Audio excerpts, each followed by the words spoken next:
এই ছোট লোকের বাচ্চা, তোকে আর কত বলবো আমার এসব ভালো লাগে না। তোকে আমি শুধু বন্ধুর চোখে দেখি, আর কিচ্ছু না। তারপরও কেন এসব নিয়ে পড়ে আছিস? কিন্তু ইভা, আমি তো তোকে বলার আগে গালে আর দুইটা পড়লো। শোন শাহন, বন্ধু আসোস, বন্ধুর মতোই থাক। আর যদি না পারিস তাহলে আর আমার সাথে কথা বলা বা যোগাযোগ করিস না। শাওনের কিছু না বলে সেখান থেকে চলে গেল। কি কিছু বুঝলেন না তো? তাহলে চলেন সব ক্লিয়ার করি। আমি সোহান, এখন তো সবাই শাওন বলেই ডাকে। এবার ইন্টার প্রথম বর্ষের ছাত্র, বাবা মার ছোট ভাই সিয়ামকে নিয়ে আমাদের ছোট পরিবার। আর এতক্ষণ যার থাপ্পড় খাচ্ছিলাম সে হলো আমার বেস্টর নুসরাত জাহান ইভা। ইভাকে আমি খুব ভালোবাসি, সে ছোটবেলা থেকেই, যখন ক্লাস 7-এ পড়তাম। ইভাকে বিভিন্নভাবে বোঝানোর চেষ্টা করি, কিন্তু সে প্রতিবারই আমাকে ইগনোর করে গেছে। কিন্তু আমি হাল ছাড়ি নাই, লেগেই আছি তার পিছে।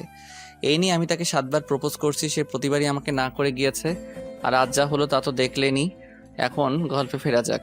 ভাবছি ইভাকে আর ডিস্টার্ব করবো না, বন্ধু আছি বন্ধুই থাক, না হলে এই অধিকারটা হারাবো। বাড়ি এসে রুমে শুয়ে আছি, কিছুই ভালো লাগছে না। মা এসে 2বার ডেকে গেছে দুপুরে খাবার খাওয়ার জন্য। কি রে, তোর কি কানে চায় না ডাক পেয়েছে, নাকি তোর বাবাকে বলবো? বাবার কথা শুনে আমি তাড়াতাড়ি বিছানা থেকে উঠে পড়ি। মা তুমি যাও, আমি ফ্রেশ হয়ে আসতেছি। নিচে বাবাকে বলতে হবে না? এত করে ডাকলাম, উঠলে না, আর এখন বাবার কথা শুনতেই। মা যাও তো, আমি আসছি। ফ্রেশ হয়ে নিচে গিয়ে দেখি বাবা খেতে বসেছে। আমাকে দেখে বাবা বলল, বস, আজ এত তাড়াতাড়ি চলে আসলি যে? বাবা শরীরটা ভালো লাগছে না, তাই চলে আসলাম। তো এখন কেমন লাগছে? জি বাবা, ভালো। ইভা রাতে শুয়ে ভাবছে, না, আজ শাওনের সাথে একটু বেশি করে ফেলেছি। কালকে কলেজে গিয়ে সরি বলে দিব। বেচারাকে এইভাবে থাপ্পড় মারাটা আমার ঠিক হয়নি। পরের দিন কলেজে যেতে ইভার সাথে দেখা। আমি ইভাকে দেখেও না দেখার ভান করে চলে যেতেছিলাম, তখনই ইভা আমাকে ডাক দিল। এই শাওন শোন। কি বলবে বলো? Shaon, I am sorry. ইভাকে থামিয়ে দিয়ে আমি বললাম, ছোট লোকদের সরি বলতে হয় না। আসলে শাওন, কালকে আমার মাথাটা এমনিতেই গরম ছিল, তার উপর আবার তুই এসব বলছিস। তাই কি বলতে কি বলে ফেলেছি আমি নিজেও জানি না। আপনারা ভাবছেন ইভার মাথা গরম ছিল কেন? তাহলে শুনুন। ইভার বান্ধবী সুবাকে একটি ছেলে ডিস্টার্ব করে, আর ইভা তার বান্ধবীরা মিলে ছেলেটাকে উত্তম মধ্যম দিয়েছিল, তাই মাথাটা আগে থেকেই গরম ছিল। আচ্ছা বাদ দাও এসব, চল ক্লাসে যাই। তুই যা, আমি আসতাছি। ইভা চলে গেল ক্লাসে। আমি হারামিগুলোরে খুঁজতেছি। খুঁজতে খুঁজতে পুকুর পাড়ে গিয়ে দেখি হারামিরা বসে আড্ডা দিচ্ছে। আমাকে দেখে তানিম বলল, আসছে বাংলার নবাব এতক্ষণে। এতক্ষণে আসবে না? তার তো আবার ইভার সাথে ডেটিং ছিল। তোরা কি চুপ করবি নাকি আমি আবার চলে যাব? হৃদয় আমার গালে হাত দিয়ে বলল, এখনো তো থাপ্পড়ের দাগ যায়নি, আবার ইভার কাছে গেছোস? তোর বসলাম, ওই না তোদের কাছে। বলেই ক্লাসের দিকে রওনা দিলাম। হারামিগুলো আমার সাথে সাথে ক্লাসে ঢুকলো। পিছনে বেঞ্চে বসে আড্ডা দিচ্ছি। কিছুক্ষণ পর স্যার আসলো। সবগুলো ক্লাস করে বাড়িতে দিকে রওনা দিলাম। কলেজ থেকে আমাদের বাড়ি বেশি দূর না, মাত্র 10 মিনিটের পথ, তাই পায়ে হেঁটেই বাড়ির দিকে রওনা দিলাম। কিছুক্ষণ পর পিছন থেকে কে জানি ডাক দিল। এই শাওন দাঁড়া। পিছনে তাকিয়ে দেখি ইভা একটা রিকশায় বসা। ওঠ, রিক্সায় ওঠ। না, আমি হেঁটে যেতে পারবো। বললাম না উঠতে। ইভার রাগি চোখ দেখে আমি আর কিছু না বলে রিকশায় উঠে বসি। তুই কি আমার সাথে এখনো রাগ করে আছিস? মনে মনে ভাবছি, মেয়েরা পারে বটে, এখন রাগ আমার এখনই ঠান্ডা। কি ভাবছিস এত কখন থেকে? কিছু না তো। হয়েছে, আর বলতে হবে না। নাম, এখন তোর বাড়ি এসে গেছি। আমি আর কিছু না বলে বাসায় এসে পড়ি। আমিও বাসায় চলে যাই। মেয়েটা কে ছিল রে? কোন মেয়ের কথা বলছো তুমি? নাকামি করিস না, এতক্ষণ যার সাথে রিক্সায় ঘুরে বেড়ালি। ও তো ইভা। ও, ইভা না হয় অন্য কেউ হলে আমার খবর করে ছাড়তো। ইভাকে মা চিনে, তাই কিছু বলেনি। মা, খিদে লাগছে, খাবার দাও। তুই ফ্রেশ হয়ে আয়, আমি খাবার পাচ্ছি। আমি ফ্রেশ হয়ে খেয়ে নিলাম। তার বিছানায় শুয়ে দিলাম একটা ঘুম। বিকাল বেলা তানিমের কলে ঘুম ভাঙলো। কল ধরতেই, এই হারামি, কখন থেকে কল করে যাচ্ছি, তোর ধরার নামই নেই। তাড়াতাড়ি শ্যামলতলি আয়, সবাই বসে আড্ডা দিচ্ছি। 5 মিনিট অপেক্ষা করো, আমি 10 মিনিটে আইতেছি। তারপর ফ্রেশ হয়ে শ্যামলতলি গেলাম। বন্ধুদের সাথে আড্ডা দিয়ে রাতে বাড়ি ফিরলাম। এভাবে চলছিল দিনকাল। দেখতে দেখতে 2টা বছর চলে গেল। এইচএসসি পরীক্ষা চলে এলো। ভালোভাবে পরীক্ষাও দেই, আল্লাহর রহমতে ভালো রেজাল্টও করি। শুধু আমি না, ইভাও ভালো রেজাল্ট করেছে। দুইজনে একই ভার্সিটিতে চান্স চাই এবং ভর্তি হয়, তবে ইভা জানে না। তবে সেদিনের পর থেকে ইভাকে আর ভালোবাসি কথাটা বলিনি, শুধু মনের মধ্যে রয়ে গেল। কি রে, আর কত ঘুমাবি? আজ না তোর ভার্সিটির প্রথম দিন, প্রথম দিনই লেট করবি নাকি? মার কথা শুনে লাফ দিয়ে বিছানা হতে ওঠে। মা তুমি নাস্তা রেডি করো, আমি আসতেছি। ফ্রেশ হয়ে রেডি হয়ে নিচে গিয়ে দেখি বাবা খাবার টেবিলে বসে আছে। কি ঘুম ভাঙলো? জি বাবা। শুনলাম আজ নাকি কলেজে যাবি। জি বাবা। বাবাকে আমি খুব ভয় পাই, তাই বাবার সামনে বেশি কথা বলি না। নাস্তা করে কলেজে যাওয়ার সময় বাবা একটা চাবি এগিয়ে দিয়ে বলল, এই নে ধর। কিসে চাই বাবা এটা? বাইরে গিয়ে দেখ।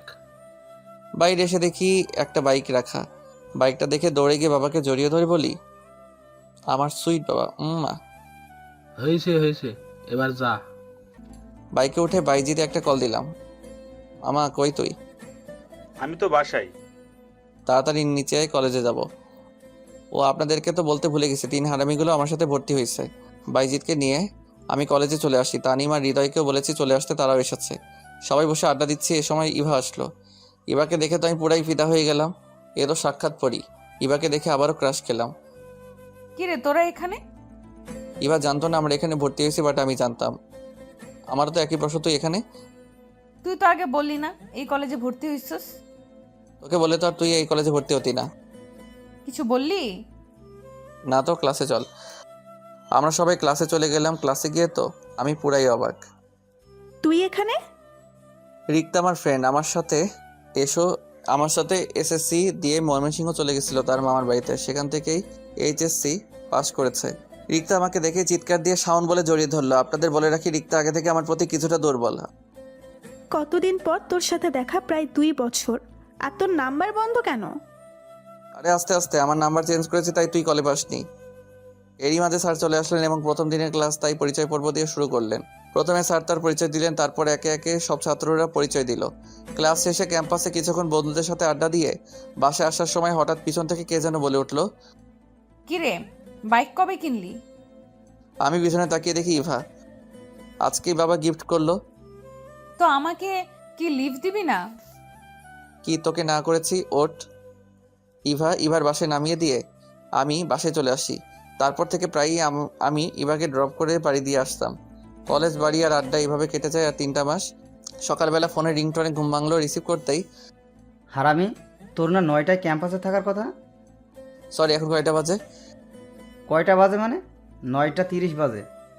হৃদয়ের কথাটা শুনে আমার ঘুম চলে গেল। ফ্রেশ হয়ে নাস্তা না করে ক্যাম্পাসে চলে আসি। এসে দেখি সব ব্যবস্থা করাই আছে। আসলে আজকে হৃদয় এবার বান্ধবী শুভাকে প্রপোজ করবে, তাই এত কিছু। হৃদয় এবং শুভা দুইজনকে মনে হয় ভালোবাসে, কিন্তু এই ডাইনির জন্য কিচ্ছু করতে পারে না। এ পর্যন্ত যে ছেলে শুভাকে প্রপোজ করেছে সেই এবার হাতে কেলানি খেয়েছে, আর তাই বেচারা হৃদয় ভিতরে ভিতরে পুড়ে মরছে। তাই গতকালকে আমি বলেছিলাম এবার ব্যাপারটা আমি দেখবো, তাই আজকে এই আয়োজন। ওই দেখ, ইভা শোভা গেট দিয়ে ঢুকছে। আচ্ছা, ইভাকে আমি দেখছি আর শুভাকে এখানে পাঠিয়ে দিচ্ছি বলে ইভার কাছে আসলাম। ইভা চলো, ফুচকা খাওয়াবো। সত্যি তুই ফুচকা খাওয়াবি? জি মহারানী, এবার চলেন। এই শোভা তুইও চল। না শুভা থাক, শুভা তোমাকে হৃদয় ডাকছে। শুভা বুঝতে পেরে হারামিদের কাছে চলে গেল। এই তুই শোভাকে ভাগিয়ে দিলি কেন?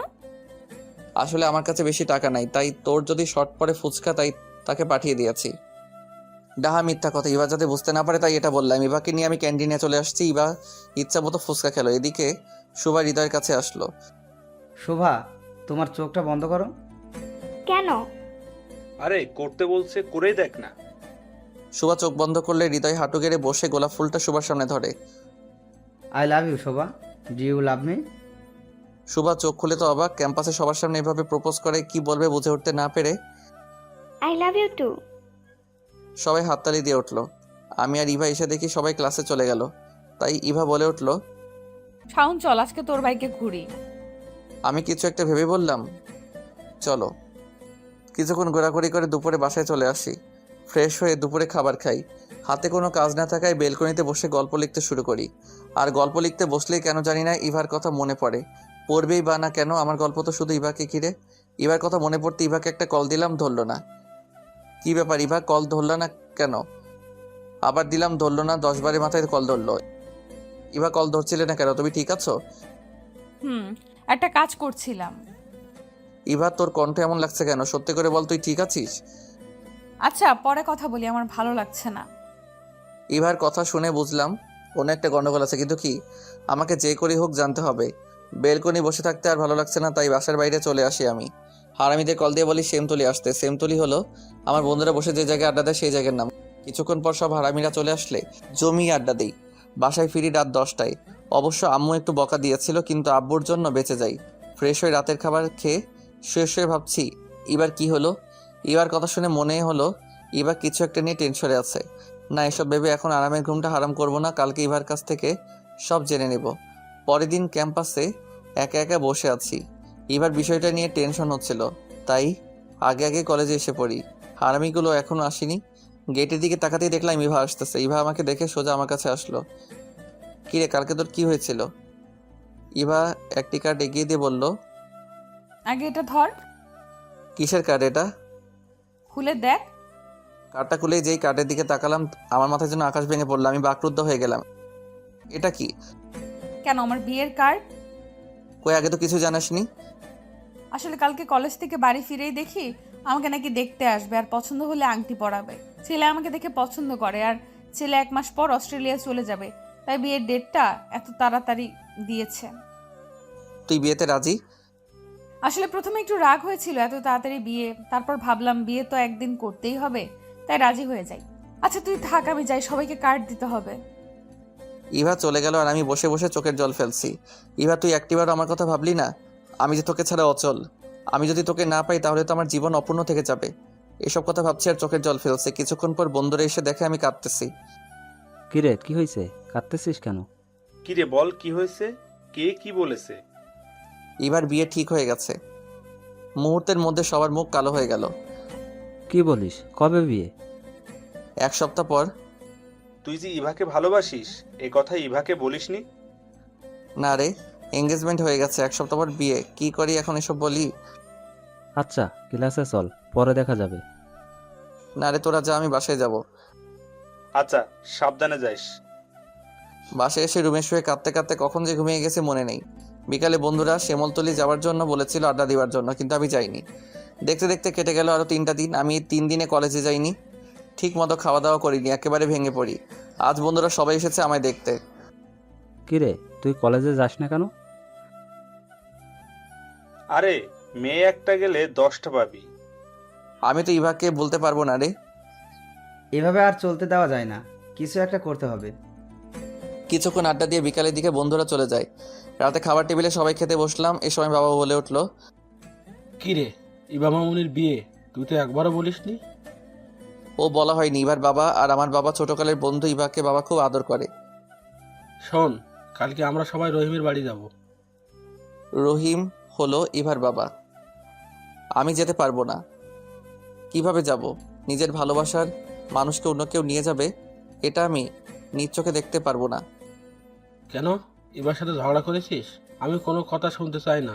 কাল ইবার গায়ে হলুদ, আমাদের সবাইকে যেতে হবে। বাবা কথাটা বলে উঠে গেলেন। পরের দিন বিকালে ইভাদের বাড়ি যাই। গিয়ে দেখে হারামিগুলোও এখানে। মন চাইছিল সব কয়টাকে কুচি কুচি করে নদীতে ভাসিয়ে দেই। আমি কষ্টে মরি, আর সারা রাত নাচতে নাচতে বিয়া খেতে এসেছে। কিছুক্ষণ পর বন্ধুরা আমার কাছে এলো। কি রে, জিএফের বিয়ে খাতে আইসস? বলেই হারামিরা কি হাসি দিল। রাগে আমার গা জ্বলে যাচ্ছিল। তোর মোবাইলটা দে তো। আমি আমার মোবাইলটা দিলাম হৃদয়কে। শালা শেয়ারে কি জানি নিল। তারপর আমাকে মোবাইলটা দিয়ে বলল, আচ্ছা, তোর জিএফের বিয়ে তুই খা, আমরা গেলাম। বলে হারামিরা আমাকে রেখে চলে গেল। যাক, ভালো হয়েছে। হারামিরা এমন কথা বলতো, এতে আমার কষ্ট আরও বাড়তো। আমি ইভার রুমে গিয়ে দেখি ইভাকে গায়ে হলুদের সাজ সাজাচ্ছে। আমাকে দেখি ইভা বলে উঠল, শাওন, আমাকে কিরকম লাগছে? অসম্ভব সুন্দর, যেন আকাশ থেকে নেমে আসা কোনো হলুদ পরি, যার চোখের দিকে তাকিয়ে কয়েক যুগ পার করে দেওয়া যাবে, তবুও তাকে দেখা শেষ হবে না। আমাকে থামিয়ে দিয়ে ইভা বলল, হয়েছে হয়েছে, আর বলতে হবে না। বলতে কই দিলি তুই? ইভার সাথে আর কিছুক্ষণ কথা বলে চলে আসি। কথা বলে বুঝলাম ইভা বিয়াতে খুব খুশি। আমার যে কষ্টে ভিতরটা ফেটে যাচ্ছে তা বুঝতে দিলাম না। রাত 8টায় গায়ে হলুদের অনুষ্ঠান আরম্ভ হয়। আমার খুব কষ্ট হচ্ছিল, তাই বাহিরে চলে আসি। দোকান থেকে 1 প্যাকেট সিগারেট কিনলাম। আগে কখন সিগারেট খাইনি, শুনেছি সিগারেটের ধোয়ার সাথে নাকি মনের কষ্ট উড়ে যায়। এক টান দিতে কাশতে কাশতে দম শেষ। তারপরও খেলাম। তারপর ইভাদের বাড়ি না গিয়ে আমাদের বাড়ি চলে আসি। আমার মোবাইলটা অফ করে রাখি। তারপর রুমে বসে একটার পর একটা সিগারেট খেতে থাকি। রাতটা কোনো মতে পার করি। সকাল 8টায় ঘুম ভাঙলে মোবাইলটা অন করি। এই মা 200 মিস কল, সবগুলো দিয়েছে বাবা মা আর ইভা। আপনারা ভাবছেন মোবাইল বন্ধ থেকে কিভাবে দেখলাম 200 মিস কল? আরে ভাই, আমার মোবাইলে মিস কল অ্যালার্ট চালু করা। মোবাইলটা খাটে রেখে ফ্রেশ হতে গেলাম। ফ্রেশ হয়ে এসে দেখি আবার বাবা 5টা কল দিয়েছে। মোবাইলটা হাতে নিতেই আবার বাবার কলটা ধরতেই, এই হারামজাদা, কখন থেকে কল করছি, ধরিস না কেন? জি বাবা, ওয়াশরুমে ছিলাম। কই তুই এখন? কালকাতে মানুষের হাঙ্গামায় ভালো লাগছিল না, তাই আমাদের বাসায় চলে আসি। ভালো লাগছিল না তো আমাদের বলে যেতে পারতি। আর শোন, তাড়াতাড়ি তুই রহিমের বাসায় আয়। জি বাবা, আসতেছি। ইচ্ছা না থাকা সত্ত্বেও যেতে হলো। বিয়ে বাড়িতে সবাই কত আনন্দ করছে, সবাই কত খুশি, শুধু আমি একাই শুধু কষ্ট পাচ্ছি। তাই ছাদে এসে একা একা বসে মোবাইল টিপতেছে। নিচে অনেক হাঙ্গামার শব্দ শোনা যাচ্ছে, তাতে আমার কি, আমি মন মরা হয়ে বসেই আছি। কিছুক্ষণ পর বাবা মা আঙ্কেল ছাদে আসলেন। আঙ্কেল মানে ইভার বাবা। বাবা আমার কাছে এসে বলে উঠলো, তুই কি এবাকে ভালোবাসিস? বাবার এই কথা শুনে তো আমি পুরো অবাক হয়ে যাই। কি রে, কথা বলছিস না কেন? না বাবা, আমরা তো শুধু বন্ধু আর কিছু না। তাহলে এসব কি? আমার আর ইভার কিছু ক্লোজ ছবি দেখিয়ে, আর ইভা আমার ফ্রেন্ড, একসাথে ছবি তুলতেই পারি। দেখ জসিম, এই সামান্য বিষয় নিয়ে যারা বিয়ে ভেঙে দেয় তাদের কাছে আমার মেয়ে দিব না। বাবা আমাকে একদিকে নিয়ে বলল, তুই কি কাউকে ভালোবাসিস? জি না বাবা। আচ্ছা বুঝলাম, এখন বল তোর ইভাকে কেমন লাগে, মানে ইভা মেয়ে হিসেবে কেমন? জি বাবা, খুব ভালো, লক্ষ্মী মেয়ে একটা। কিরে রহিম, বলেছিলাম না আমি থাকতে তোর কোনো চিন্তা নাই? বাবা আঙ্কেলের কাছে এসে বললো, বাবা আমার হাতটা ধরে একটা রুমে নিয়ে গেল এবং একটা প্যাকেট দিয়ে বললো, এটা পরে নিচে আয়। বাবা কি হচ্ছে এসব? আমি তো কিছুই বুঝলাম না। বাবা আমার হাতটা ধরে বলল, ইভার বিয়েটা ভেঙে গেছে, তারা কিছুক্ষণ আগে ফোন করে না করে দিয়েছে। বাবা কিছুক্ষণ দম নিয়ে আবার বলতে শুরু করলো, বাবা, আমি তোকে না জানিয়ে একটা কাজ করে ফেলেছি। কি কাজ বাবা? আর তুমি এভাবে বলতেছো কেন? ইভা মামুনির সাথে তোর বিয়ে হবে এখন। আমি রহিমকে কথা দিয়ে ফেলেছি, তুই না করিস না বাবা। বাবার কথা শুনে আমি হাসবো না কাঁদবো কিছুই বুঝতেছি না। সবকিছু যেন আমার মাথার উপর দিয়ে গেল। আমি বললাম, বাবা ইভা কি রাজি হবে? রহিম বলেছে ইভাকে রাজি করাবে। ঠিক আছে। এরই মধ্যে হারামিরা চলে এসেছে। এই তোমরা শাওনকে নিয়ে নিচে আসো, আমি যাই। বলেই বাবা চলে গেল। কি রে, কেমন দিলাম? মানে বিয়েটা তোরা ভাঙাইছস? আজ্ঞে হ্যাঁ। বন্ধু বল না, এত বড় কাজ কিভাবে করলি? শুন, তোর কাছ থেকে কালকে মোবাইল নিয়েছিলাম, মনে আছে? তোর মোবাইল থেকে তোর আর ইভার কিছু ক্লোজ ছবি নিয়েছিলাম, আর এই ছবি ইভার হবু বরকে দেখিয়েছি। ব্যাস, কাজ হয়ে গেছে। তোরা এটা না করলেও পারতি। কি বললি? ঠিক আছে, জামাইকে ফোন করে আসতে বলি। আরে না, আমি তো মজা করছিলাম। তবে রে হারামি, বলে বন্ধুরা আমাকে মারতে শুরু করলো। বর্ষে যে নিচে গেলাম বন্ধুদের সাথে। কাজী কবুল বলতে বলতে সাথে সাথে কবুল বলে ফেলি। যাক, এবার আর চিন্তা নেই। বিয়ার কাজ শেষ হলে ইভাকে আঙ্কেল গাড়ি পর্যন্ত নিয়ে এসে আমার হাতে তুলে দিলেন। তখন আমার কি যে ভালো লাগছিল তা আপনাদের বলে বোঝাতে পারবো না। গাড়িতে বসে ভাবছি কি কপাল আমার, গেলাম বিয়ে খেতে আর আসলাম বউ নিয়ে। এসব ভাবছি আর মনে মনে হাসি। বাসায় এসে মা ইভাকে বরণ করে নিল। হারামিরাও আছে আমার বাসায়। 2000 টাকা দে তো। আমার কাছে তো টাকা নাই। আচ্ছা, লাগবো না। হৃদয়, তুই শাওনকে নিয়ে ছাদে যা, আমি না বলা পর্যন্ত রুমে আসবি না। আমি আর হৃদয় ছাদে বসে আড্ডা দিচ্ছি। কিছুক্ষণ পর বাইজিদার তানিম এলো। চল, ভাবি তোর জন্য বসে আছে। তারপর হারামিরা আমার রুমের সামনে নিয়ে আসে। শোন, বিড়াল কিন্তু ভালো করে মারিস। তুই না পারলে আমাকে বলিস। বাকশালারা। রুমে এসে দরজাটা লাগিয়ে দিয়ে ইভার দিকে তাকাতে দেখি ইয়া বড় একটা ঘোমটা দিয়ে বসে আছে। ঘোমটার জন্য ইভার মুখটা দেখা যাচ্ছে না। এক পা দুপা করে এগোচ্ছি, বুকটা ধুকপুক করতেছে। শুনেছি বাসর ঘরে বউ নাকি স্বামীর পায়ে সালাম করে। কই ইভা তো এলো না সালাম করতে। কি করব কিছুই বুঝতেছি না। নিজের উপর রাগ হচ্ছে। কেন যে আগে 2-3টা বিয়ে করে বাসর ঘরের অভিজ্ঞতা অর্জন করিনি। খাটের এক কোণে গিয়ে বসলাম। আমাকে দেখে ইভা ঘোমটাটা সরিয়ে বলল, শোন, আমি তোকে স্বামী হিসেবে মানতে পারবো না, সো আমার কাছে আসার চেষ্টা করবি না। ইভার কথা শুনে আমি বাকরুদ্ধ হয়ে যাই। কি বলবো কিছুই বুঝতেছি না। ইভা আমার দিকে একটা বালিশ ছুঁড়ে মেরে বলল, তুই সোফায় ঘুমা আর আমি খাটে ঘুমাবো। সোফায় তো আমি ঘুমাতে পারি না। তা আমি কি করব? ঘুমাতে না পারলে জেগে থাক। যা তো এখান থেকে, আমি ঘুমাবো। কি আর করব, মনে একরাশ কষ্ট নিয়ে সোফায় শুয়ে পড়লাম। বাসর ঘর নিয়ে জীবনে কত স্বপ্ন দেখেছি, শেষ পর্যন্ত কিনা আমাকে সোফায় ঘুমাতে হলো। ভাবতেই চোখে জল চলে এলো। সকালবেলা ঘুম ভাঙতে চোখ খুলে দেখি বউ আমার গোসল করে এসে আয়নার সামনে বসে মাথার চুল আঁচড়াচ্ছে। প্রতিদিন সকালে ঘুম ভাঙতে ইভাকে দেখতে পারবো ভাবতেই ভালো লাগে। এভাবে চেয়ে আছিস কেন? আমার বউকে দেখছি। আমি না তোকে বললাম আমি তোকে স্বামী হিসেবে মানি না? সো আমাকে এসব বউটও ডাকবি না। শোয়া থেকে উঠে ফ্রেশ হয়ে ইভাকে নিয়ে নিচে গেলাম। আমাদের দেখে সবাই হা হয়ে তাকিয়ে আছে, যেন আমরা ভিন্ন গ্রহের এলিয়েন। আমাদের আর কোনোদিন দেখিনি। বাহ, তোদেরকে খুব মানিয়েছে। দেখতে হবে না কার ছেলে আর ছেলের বউ? ছেলে কি তোমার একার নাকি? আরে তোমরা ঝগড়া থামাবা, আমি তোমাদের দুজনেরই ছেলে। এখন খেতে দাও। মা আপনিও বসে পড়েন, আমি বেড়ে দেই। আচ্ছা ঠিক আছে, তুমিও বসে পড়ো। খাবার টেবিলে বসে ইভা কি সুন্দর ব্যবহার। বলে কি মেয়ে, এটা দিব তোমাকে, এটা একটু নাও। সবার সামনে কি সুন্দর করে কথা বলে। আমি তো শুনে পুরাই শক। বিকালে বন্ধুদের সাথে আড্ডা দিতে গেলাম। কিরে, বাসুরাত কেমন কাটলো? বেয়াল কি মারছিলি? আরে দূর, রাতে কিছুই হয়নি। তারপর বন্ধুদের সবটা বললাম। আমার কথা শুনে বন্ধুদের সে কি হাসি। আহারে বেচারা, বাসর ঘরে সোফায় থাকতে হলো। বন্ধুদের সাথে আড্ডা দিতে দিতে রাত 10টায় বাসায় ফিরি। কিরে, এত রাত করে বাসায় ফিরলি ঘরে বউ রেখে? তোর কি বুদ্ধি শুদ্ধি কখনোই হবে না? বৌমা কখন থেকে না খেয়ে বসে আছে।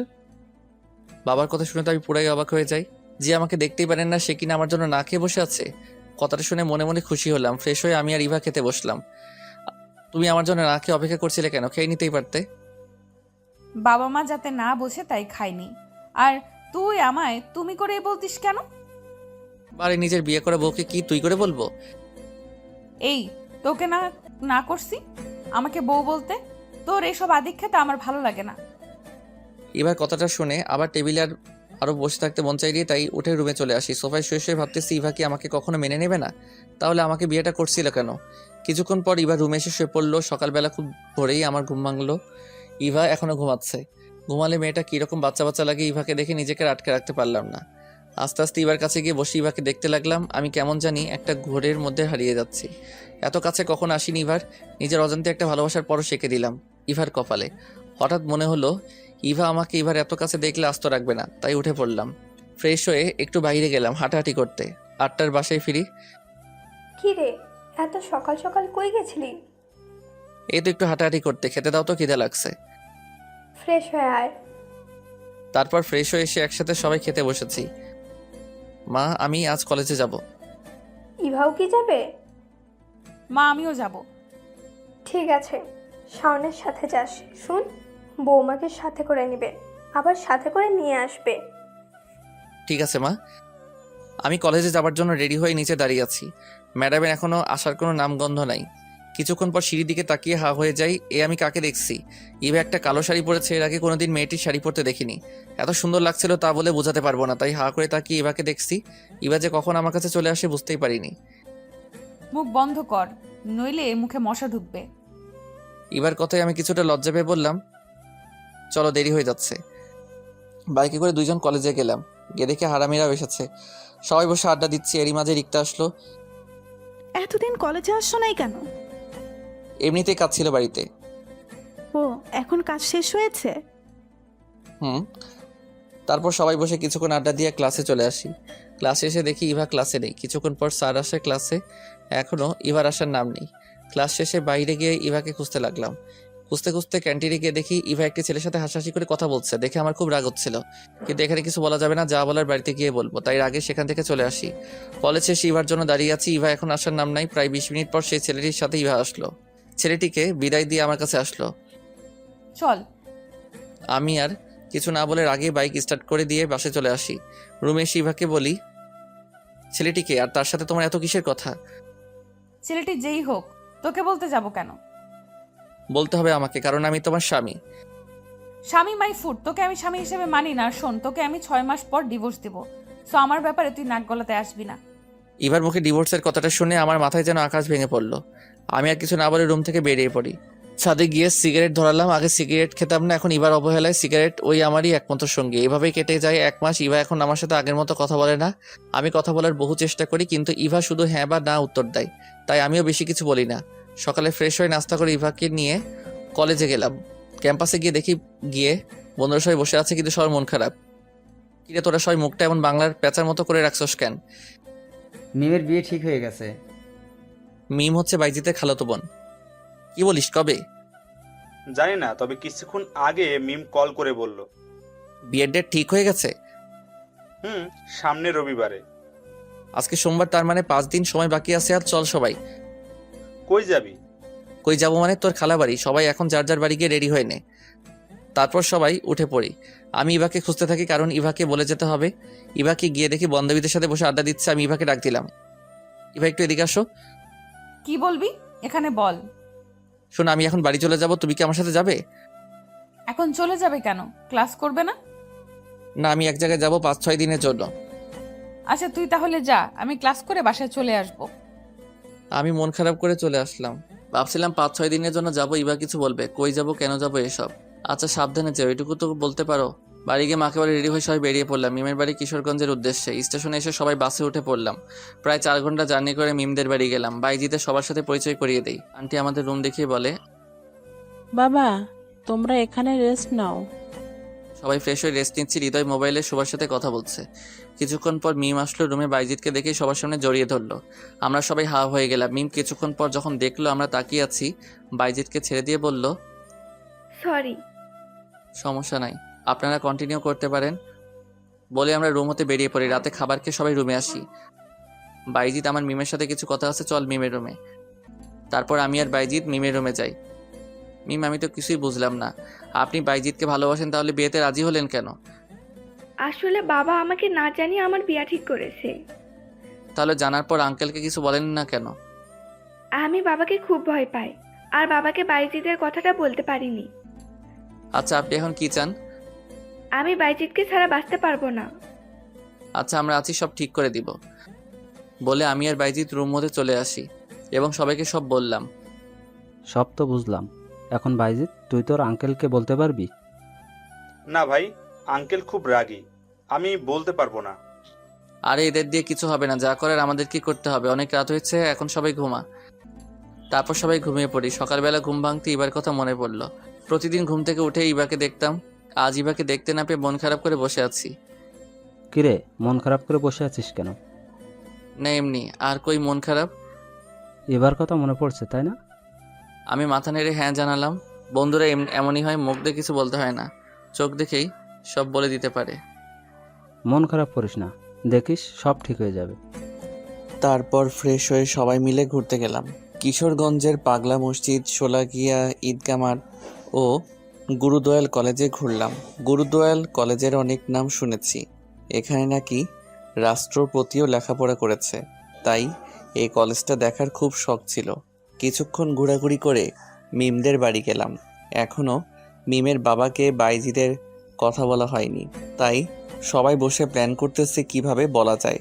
এভাবে কেটে গেল আর 2টা দিন। এখনও আঙ্কেলকে বলা হয়নি।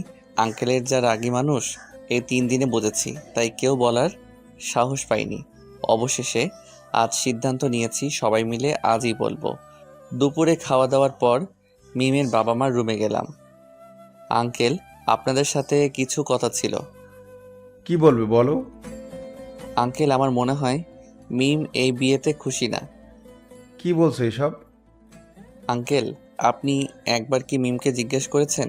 মিমেরও তো পছন্দ অপছন্দ থাকতে পারে। কি বলতে চাও তুমি, স্পষ্ট করে বলো। জি আঙ্কেল, মিম আর বাইজিৎ দুইজন দুজনকে ভালোবাসে আঙ্কেল। বেশ, মিম মিম। রাগে মিমকে ডাক দিলেন আঙ্কেল। জি বাবা। আমি যা শুনেছি তা কি সত্যি? মিম ভয়েস শুধু মাথা নাড়িয়ে হ্যাঁ জানালো। তোমরা সবাই এখন যাও। আমাদের দিকে রাগীভাবে তাকিয়ে আঙ্কেল বলল, আমরা রুমে চলে আসি। আঙ্কেল কি বললো রে? জানি না, তবে খুব রেগে গেছে। কিছুক্ষণ পর আঙ্কেল বাইজিৎকে তার রুমে ডাকলেন। বেচারা মুখটা ভয় দেখার মতো ছিল। বাইজিৎ আঙ্কেলের রুমে গেলে কি বলবো জানি না, তবে বাইজিৎ আর মিমকে রুম থেকে দেখছি হাসি মুখে বের হচ্ছে। কিরে আঙ্কেল, কি বলবো? আঙ্কেল আমাদেরকে মেনে নিয়েছে। সত্য। আমাকে ডেকে নিয়ে প্রথমে খুব বকাঝকা করলো, আগে কেন বলিনি তার জন্য। তারপর আঙ্কেল বলল আর 2 দিন পর বিয়ে, এখন আর সম্ভব না। তারপর আমি আর মিম আঙ্কেল পায়ে ধরে কান্নাকাটি করি, তখন আঙ্কেল আমাদের মেনে নিয়েছে। তার মানে কালকের দিন পর তোদের বিয়ে? না রে, আঙ্কেল বললো আমার লেখাপড়া শেষ করে তারপর বিয়ে। বিয়ে পরে হবে, তাতে কি? এখন তো প্রকাশ্যে প্রেম করতে পারবি। আচ্ছা শোন, বিয়ে যখন হবে না তাহলে আমরা বরং আজকেই চলে যাই। আজকে দিনটা থাকি না, কালকে না হয় চলে যাব। আচ্ছা বুঝছি, আর বলতে হবে না। পরের দিন সকালে আমরা সবাই বাড়ির দিকে রওনা দেই। দুপুরে বাসায় এসে পৌঁছাই। দরজায় কলিং বেল দিতেই মা এসে দরজা খুলে দিল। মাকে দেখে জড়িয়ে ধরি। কেমন আছো মা? ভালো, যা ফ্রেশ হয়ে খেতে আয়। ফ্রেশ হয়ে এসে আমি আর মা খেতে বসি। শোন, বিকালে গিয়ে ইভাকে নিয়ে আয়। কেন? আর ইভা কই গেছে? কেন, তুই জানিস না ইভা তোকে কিছু বলেনি? না, ইভা তো কিছু বলেনি আমাকে। তুই চলে যাওয়ার পর তো ইভাও তার বাড়িতে চলে গেছে। তোমাকে বলে যায়নি? বললো তো, তুই নাকি বলেছিস যেতে। আচ্ছা, বিকালে গিয়ে নিয়ে আসবো। অনেক জার্নি করেছি, তাই রুমে গিয়ে শুইতেই এক ঘুম। বিকালে মায়ের ডাকে ঘুম ভাঙলো। কি রে, তুই না ইভাকে আনতে যাবি? আচ্ছা তুমি যাও, আমি ফ্রেশ হয়ে যাচ্ছি। তারপর ফ্রেশ হয়ে বাইকটা নিয়ে ইভাদের বাড়ি গেলাম। অনেক দিন বাইকটা ধরা হয়নি, তাই বাইকেই গেলাম। কলিং বেল বাজাতেই শাশুড়ি আম্মা দরজা খুলে দিলেন। আমি শাশুড়ি আম্মাকে সালাম করলাম। তারপর শাশুড়ি আম্মার সাথে কিছুক্ষণ কথা বলে ইভার রুমে গেলাম। গিয়ে দেখি ইভা শুয়ে আছে, তাই ইভার পাশে গিয়ে বসলাম। এই কয়দিন ইভাকে দেখতে পারিনি, তাই মন ভরে দেখতে লাগলাম। হঠাৎ কারো শব্দে আমার ধ্যান ভাঙলো। তুই কখন এলি? এই তো কিছুক্ষণ হলো। রেডি হয়ে নাও, মা পাঠিয়েছে তোমাকে নিয়ে যেতে। আচ্ছা তুই নিচে যা, আমি রেডি হয়ে আসতেছি। আমি নিচে গিয়ে শাশুড়ি আম্মার সাথে বসে কথা বলতেছি। কিছুক্ষণ পর ইভা আসলো। আমি ইভাকে নিয়ে বাইকে করে বাসায় চলে আসি। পরের দিন ইভাকে নিয়ে কলেজে যাই। আমার সাথে বাইকে ইভাকে দেখে রিক্তা বলল। মেয়েটা কে ছিল শাওন? তারপর রিক্তাকে ইভার কথা সব বলে কেঁদেই দিলাম। এ ব্যাপার। আচ্ছা শোনো, আমার কাছে একটা বুদ্ধি আছে, এটা কাজে লাগাতে পারলেই ইভা তোর জন্য পাগল হয়ে যাবে। কি করতে হবে বলো, ইভার জন্য সব করতে পারবো। তাহলে শোন। রিক্তা কি বলেছে গল্পের সাথে থাকেন, জেনে যাবেন। এতে যদি হিতে বিপরীত হয় আর আমাকে ভুল বুঝে? আরে পাগল, তুই তাকে বলে দিবি, আর আমি তো আছি। আচ্ছা ঠিক আছে। তারপর কিছুক্ষণ আড্ডা দিয়ে ক্লাসে গেলাম। সব ক্লাস শেষ করে বাসায় চলে আসলাম। বিকেলে শ্যামলতলি গেলাম বন্ধুদের সাথে আড্ডা দিতে। তাদের বললাম আমার আর রিক্তার প্ল্যানটা, তারাও সম্মতি দিল। কিছুক্ষণ বন্ধুদের সাথে আড্ডা দিয়ে বাসায় চলে আসি। রাতে খাবার খেয়ে রুমে আসি। ইভাও আসে। ইভা শোন, 6 মাস পর তো আমাদের ডিভোর্স হয়ে যাবে, তাই না? কিন্তু হঠাৎ এই কথা কেন? না মানে এমনি। আচ্ছা শোন, তাহলে আমাদের যে বিয়ে হয়েছে এটা কলেজের কাউকে আর বলিস না। তুই তোর বান্ধবীদেরও না করিস কাউকে বলতে, আর আমিও আমার বন্ধুদের বলবো।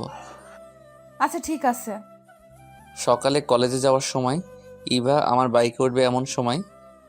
ইভা শোন, তুই একটা রিক্সা করে কলেজে চলে যা, আমার একটা কাজ আছে, কাজটা করে কলেজে আসবো। ইভা কখনো ভাবেনি আমি ইভাকে এভাবে না করে দিব। আচ্ছা যা। তারপর আমি বাইক নিয়ে ইভাকে রেখে চলে আসি। রিক্তাকে কল দিলাম। কই তুই? বাসার নিচে রিক্সার জন্য দাঁড়িয়ে আছি। আচ্ছা 5 মিনিট অপেক্ষা কর, আমি আসতেছি। তারপর আমি রিক্তাকে বাইকে করে নিয়ে কলেজে চলে আসি। ক্যাম্পাসে ঢুকতেই দেখি ইভা তার বান্ধবীদের সাথে বসে আড্ডা দিচ্ছে। আমি রিক্তাকে নিয়ে সোজা ক্যাম্পাসে ঢুকি। ইভা আমাদের দেখে হা করে তাকিয়েছিল। আমরা বন্ধুদের সাথে না গিয়ে আমি আর রিক্তা আলাদা বসে আড্ডা দিচ্ছি। ক্লাস শুরু হলে সবাই ক্লাসে চলে গেল, কিন্তু আমি রিক্তা ক্লাসে যাইনি। এদিকে ইভা সারা ক্লাসে আমাকে না দেখে মনে মনে ভাবতে থাকে, শাওন ক্লাস নাই কেন? নিশ্চয়ই ডাইনিটার সাথে আছে। ইভা ক্লাস শেষ করে আমাকে খুঁজতে থাকে। গিয়ে দেখে আমি আর রিক্তা নারিকেল বাগানে বসে আছি, আর রিক্তা আমার মাথায় হাত বুলিয়ে দিচ্ছে। আমাদের দেখেই ইভা আমাদের কাছে এলো। তুই এখানে? তোকে সারা ক্যাম্পাসে খুঁজেছি, ক্লাসও তো করিস নাই। আমাকে খুঁজেছিস কেন? আমার প্রশ্ন ইভা থতমত খেয়ে যায়। না মানে বাসায় যাবো এজন্য। শাওন, এই মেয়েটিকে? আমার কাজিন, আমাদের বাসায় থাকে। আর ইভা, এ হলো রিক্তা, আমার জিএফ। ইভা আমার কথা শুনে আর কিছু না বলে সেখান থেকে চলে যায়। এখন দেখ বাবু, কেমন লাগে? আমাকে খুব জ্বালিয়েছ না? এখন বুঝো ঠেলা। আমরা আর কিছুক্ষণ আড্ডা দিয়ে ক্লাসে চলে যাই। কলেজ ছুটির পর আমি বাইকে বসে আছি, ইভা বাইকে উঠতে যাবে। এ সময় আমি ইভাকে থামিয়ে দিয়ে, ইভা শোন, তুই রিক্সা করে বাসায় চলে যা। রিক্তার দিকে তাকিয়ে বললাম, বাবু ওঠো, আজকে আমরা ঘুরতে যাব। আমার কথা শুনে ইভা মন খারাপ করে চলে গেল। এদিকে ইভা মনে মনে ভাবছে, শাওন আমার সাথে এমনটা করতে পারলো? তার জিএফ এর সামনে আমাকে অপমান করলো। আমি রাতে 10টায় বাসায় ফিরি। ইভা এসে দরজা খুলে দেয় আর বলল, এতক্ষণ কই ছিলে? তা তোকে বলতে হবে? আচ্ছা, ফ্রেশ হয়ে আয়, আমি খাবার দিচ্ছি। শোন, তুই খেয়ে নে, আমি বাইরে থেকে খেয়ে এসেছি। বলেই রুমে চলে আসি। ইভা খেয়ে রুমে আসার পর আমি বেলকনিতে গিয়ে রিক্তার সাথে কথা বলা শুরু করি। ইভাকেও দেখছি না, মনে হয় শুয়ে আমাদের কথা শুনছে।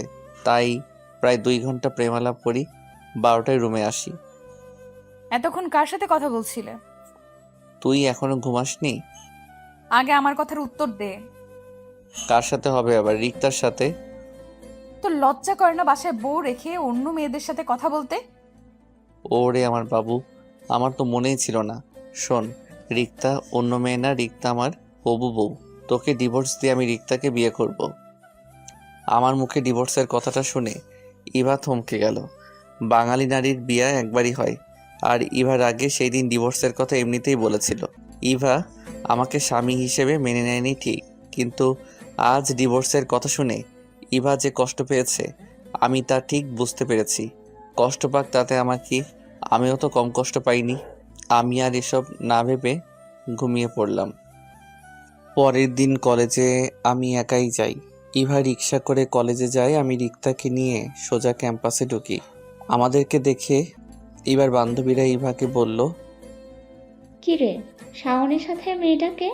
আর তোকে দেখছি 2 দিন ধরে একাই রিক্সা করে আসছিস, তোদের কি কিছু হয়েছে? ইভা বান্ধবীদের সবটা খুলে বলল। তুই কাজটা ঠিক করিসনি, এখন পস্তা। তোর চোখের সামনে দিয়ে তোর স্বামীকে আরেকজন নিয়ে যাবে। ক্লাস শুরু হয়ে আমরা সবাই ক্লাসে চলে যাই। আমি আর রিক্তা দুইজন চোখে চোখে কথা বলছি। ইভাকে দেখছে আমাদের দিকে আর চোখে তাকিয়ে আছে ছলছল চোখে। ক্লাস শেষে আমি আর রিক্তা দুইজন বাহিরে বসে আছি। রিক্তা, আমার মনে হয় ইভাকে এখন বলে দেওয়া উচিত। তুই কি পাগল হয়েছিস? এখনো তো কিছুই হয়নি। এখনো তো ইভা যে তোকে ভালোবাসে তা বলেনি। আর ভালোবাসলে ভালোবাসার মানুষ অবহেলা করলে যে কতটা কষ্টের তা তোকে বুঝতে হবে না? তুই এত বুঝিস? আগে যদি জানতাম তাহলে আমি তোকেই বিয়ে করতাম। কথাটা বলেই সামনে তাকিয়ে দেখি ইভা দাঁড়িয়ে আছে। আমি আর কিছু না বলে ইভাকে দেখিয়ে রিক্তার কোলে শুয়ে পড়ি। এখানে কি হচ্ছে? দেখছিস না আমরা প্রেম করছি? ইভা আমার কলার ধরে দাঁড় করিয়ে বলল, লজ্জা কর না তোর বউ থাকতে একটা রাস্তার দুশ্চরিত্র মেয়ের সাথে প্রেম করতে? ইভা রিক্তাকে নিয়ে কোনো বাজে কথা বললে ভালো হবে না বলে দিলাম। একবার না 100 বার বলবো, অন্য স্বামীর সাথে প্রেম করে বাজে মেয়ে না তো কি ধোয়া তুলসী পাতা? ইভা কথাটা বলার সাথে সাথে ঠাস ঠাস করে 2টা বসিয়ে দিলাম। ব্যাস, অনেক হয়েছে তোর নাটক। কিছু বলিনি এতদিন, কিন্তু আর না। বাজে মেয়ে রিক্তা না তুই। আর কিসের স্বামী স্বামী করিস? বিয়ার পরে একটিবার ভালো করে কথা বলেছিস আমার সাথে? বিয়ার পরে কলেজের এক বড় ভাইয়ের সাথে তুই কি করেছিলি? কলেজ ছুটির পরও তো তোর জন্য আমাকে আধা ঘন্টা দাঁড়িয়ে থাকতে হতো। আমি এসব ভুলে গেছি ভাবছিস? তোকে ভালোবাসা তো দূরের কথা, তোকে দেখলে এখন আমার ঘেন্না হয়, ঘেন্না। নেক্সট টাইম আমার ব্যাপারে কোনো কথা বলবি না। এখন দূর হ আমার চোখের সামনে থেকে। ইভার চোখ দিয়ে শুধু পানি পড়ছে, আর কোনো কথাই বলছে না। বাবু চল তো এখান থেকে, এসব মেয়েদের দেখলে আমার গা জ্বলে। বলেই আমি রিক্তার হাত ধরে চলে আসি। ইভার সাথে খারাপ ব্যবহার করে আমারও ভালো লাগছে না, তাই রিক্তাকে নিয়ে একটা পার্কে বসি। সরি রে, আমার জন্য এত কিছু হলো আজ। কি বলছিস তুই? আমি সরি, আমার জন্য তোকে এত কথা শুনতে হলো। আর থাপ্পড়টা ওর পাওনা ছিল। তার তারপরও ইভাকে থাপ্পড় মারাটা তোর উচিত হয়নি। কোনটা উচিত আর কোনটা উচিত না সেটা তোকে বুঝতে হবে না। আমার সামনে তোকে বাজে কথা বলবে আর আমি বসে থাকবো? আচ্ছা বাপ হয়ে এখন এসব বাদ দে, বাদাম খাবো, বাদাম নিয়ে আয়। আচ্ছা তুই বস, আমি আনতেছি। তারপর কিছু বাদাম এনে খেতে খেতে কিছুক্ষণ আড্ডা দেই। বিকাল হয়ে গেছে, তাই রিক্তাকে তার বাসায় নামিয়ে দিয়ে আসি। কোনো কিছু ভালো লাগছে না, তাই বন্ধুদের শিমুলতলি আসতে বলি আড্ডা দিতে। বন্ধুদের সাথে আড্ডা দিয়ে রাতে বাসায় ফিরি। দরজায় কলিং বেল দিতেই ইভা এসে দরজা খুলে দেয়। খুব খিদা পেয়েছে, খেতে দে। দুপুরেও খাইনি, তাই খুব খিদা লাগছে। আচ্ছা ফ্রেশ হয়ে আসো, আমি খাবার দিচ্ছি। ফ্রেশ হয়ে খাবার খেয়ে দুইজন রুমে গেলাম। শোনো, তুমি চাইলে খাটে ঘুমাতে পারো। তোর সাথে ঘুমানোর ইচ্ছা আমার নাই। বলেই বেলকনিতে গিয়ে রিক্তাকে বলে দিলাম। তোর বউ কি করে রে? কি আর করবে, খাটে বসে বসে চোখের জল ফেলছে। কলেজের ব্যাপারে তোকে কিছু বলেছিল? না, কিছুই বলেনি, তবে বাসায় আসার পর থেকে তুমি করে বলতেছে। বলেছিলাম না তোর জন্য পাগল হয়ে যাবে তোর বউ। আচ্ছা শোন, আমার ব্যাপারটা মনে থাকে যেন। মনে থাকবে। তুই আমার এত বড় উপকার করলি, তোর কথাটা আমি রাখবো না? আচ্ছা আমার ঘুম পাচ্ছে, রাখি। ওকে, শুভরাত্রি। বলে কলটা কেটে দিলাম। বেলকনিতে থেকে রুমে এসে দেখি ইভা শুয়ে শুয়ে কি জানি ভাবছে। আমি সেই দিকে খেয়াল না দিয়ে সোফায় শুয়ে পড়লাম। কখন যে ঘুমিয়ে গেছি মনে নেই। মাঝরাতে হঠাৎ কারো শব্দে ঘুম ভেঙে গেল। আমি চেয়ে দেখি ইভা আমার পায়ে মাথা রেখে কান্না করতেছে আর বলছে, সরি শাওন, তুমি যখন আমার কাছে ছিলে তখন আমি তোমায় বুঝতে পারিনি, কিন্তু আজ তোমাকে হারিয়ে আমি বুঝেছি তুমি আমার ভেতর কতটা জুড়ে ছিলে। এখন তোমাকে হারিয়ে বুঝেছি আমি তোমাকে কতটা ভালোবাসি। ভালোবাসার মানুষের অবহেলা যে কতটা কষ্টের এখন আমি বুঝতেছি। তোমাকে খুব অবহেলা করেছি সেই ছোটবেলা থেকে। এখন আমি বুঝতে পারছি তুমি কতটা কষ্ট পেয়েছো। তুমি শুধু একবার ফিরে আসো, আর কোনো দিন তোমাকে হারাতে দিব না। ইভার কথা শুনে খুব ইচ্ছে করছিল ইভাকে জড়িয়ে ধরে বলি, ভালোবাসি তোমায়, খুব ভালোবাসি। কিন্তু না, এখন কিছু বলা যাবে না। তাই আবার ঘুমিয়ে গেলাম। সকালবেলা ইভার ডাকে ঘুম ভাঙল। কি, আমাকে একটু শান্তিতে ঘুমাতেও দিবে না? অনেক বেলা হয়েছে, ওঠো। আর তোমার জন্য কফি বানিয়ে এনেছি, না হলে কফি ঠান্ডা হয়ে যাবে। আজ সূর্য কোন দিক দিয়ে উঠল, তুই আমার জন্য কফি করে আনলি? বারে, আমার বরের জন্য আমি কফি বানিয়ে আনতে পারি না? কি বলছিস, তোর বর? ভুলে যাস না, আর 3 মাস পর আমাদের ডিভোর্স হয়ে যাবে। তুই আমাকে কি ডিভোর্স দেস? আমিও দেখে নেব। কিছু বললি নাকি? না, কিছু বলিনি। আচ্ছা এখন কফিটা নাও। আমি ঘুম থেকে উঠে কফিটা খেয়ে ওয়াশরুমে গেলাম ফ্রেশ হতে। ইভার চিল্লাচিল্লিতে ওয়াশরুম থেকে বের হলাম। কি হয়েছে, এভাবে চেঁচাচ্ছিস কেন?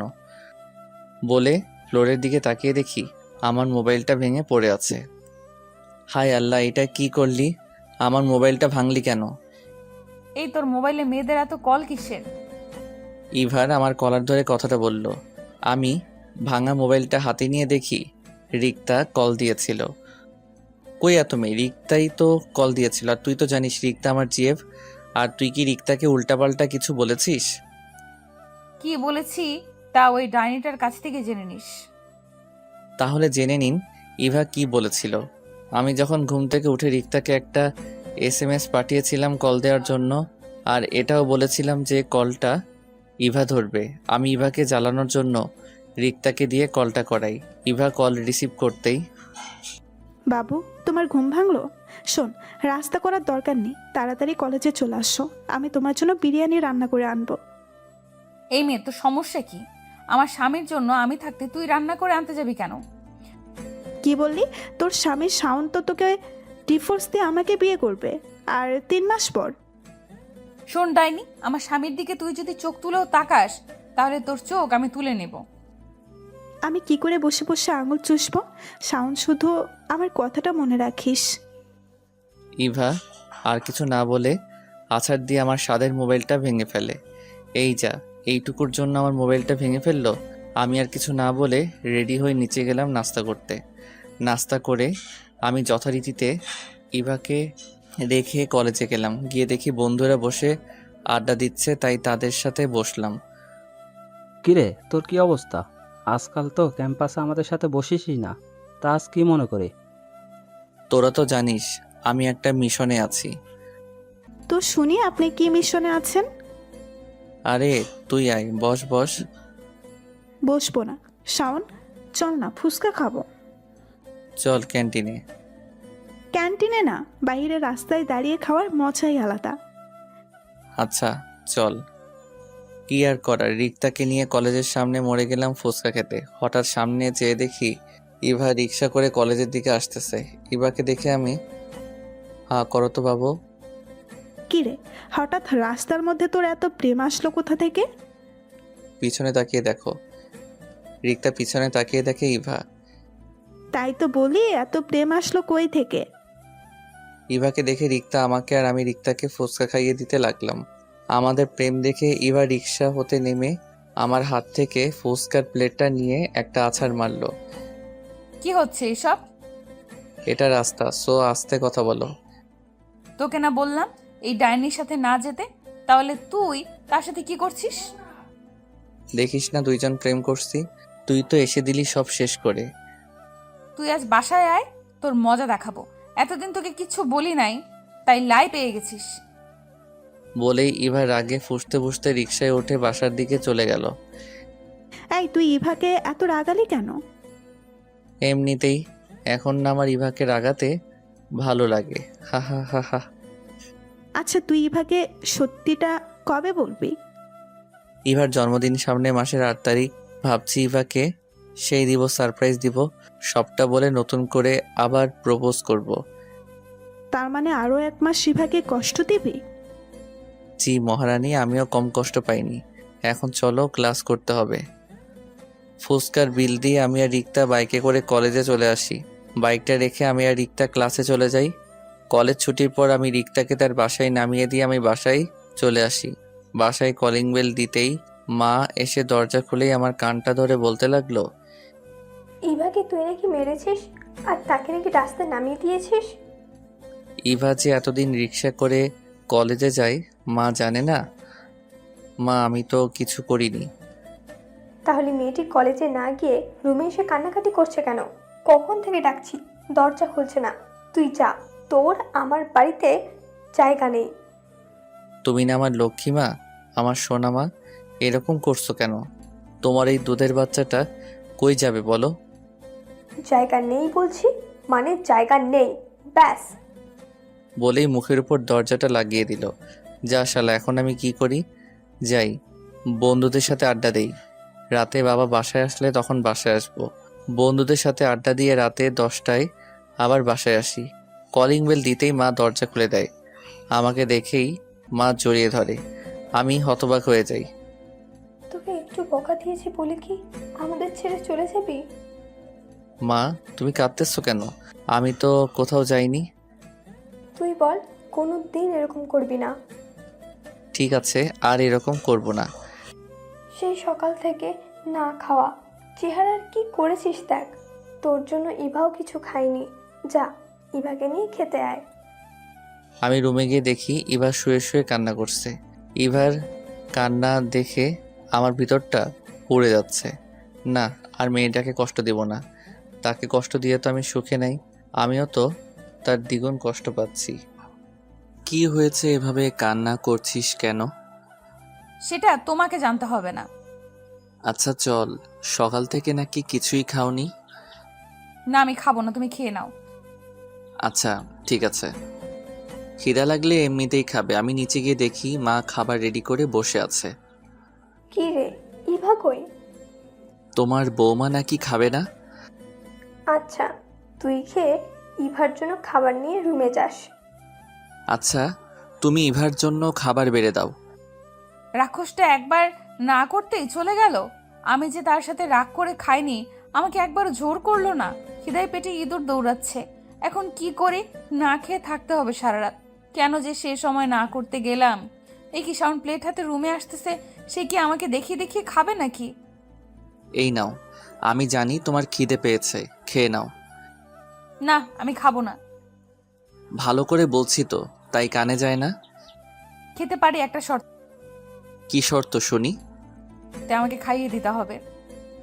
শাওন কিছু একটা ভেবে ইভার মুখের সামনে খাবার তুলে দিল। হাঁ করো। ইভা হা করলে শাওন ইভাকে খাইয়ে দিতে লাগলো। এবার খুব ভালো লাগছিল। এই কয়েকদিনে শাওনকে খুব ভালোবেসে ফেলেছে। শাওনের প্রতিটি স্পর্শ এখন ইভার ভাল লাগে। কেন যে আগের শাওনকে অবহেলা করলো? ইভাকে খাইয়ে দিয়ে ইভার মুখটা মুছে দিয়ে প্লেটটা টেবিলে রেখে দিলাম। মনে মনে ভাবছি মেয়েটা সত্যি আমাকে খুব ভালোবাসে। শাওন, তুমি কি সত্যি আমাকে ডিভোর্স দিয়ে দিবে? কেন, তুমি ডিভোর্স চাও না? না, আমি ডিভোর্স চাই না। সেদিন আমি এমনিতেই রাগে ডিভোর্সের কথা বলেছিলাম। এ ব্যাপারে আমরা পরে কথা বলি। বলে আমি সোফায় শুয়ে পড়লাম। সকালবেলা ইভার ডাকে ঘুম ভাঙলো। ফ্রেশ হয়ে নাস্তা করলাম। কলেজে যাওয়ার জন্য রেডি হচ্ছি। এমন সময় চলো না, আজ আমরা ঘুরতে যাই। অনেক দিন হলো তোমার সাথে ঘুরতে যাই না। না, আজকে রিক্তাকে নিয়ে মুভি দেখতে যাব। আজকে সময় নেই। আমি এমনিতেই বানিয়ে বললাম। রিক্তার কথা বলাতে ইভার মনটা খারাপ হয়ে গেল। শুধু রিক্তা রিক্তা রিক্তা, কি আছে এই মেয়ের মধ্যে যা আমার মধ্যে নেই? রিক্তা কি আমার থেকেও বেশি সুন্দরী? রিক্তার মধ্যে কি আছে শুনতে চাও?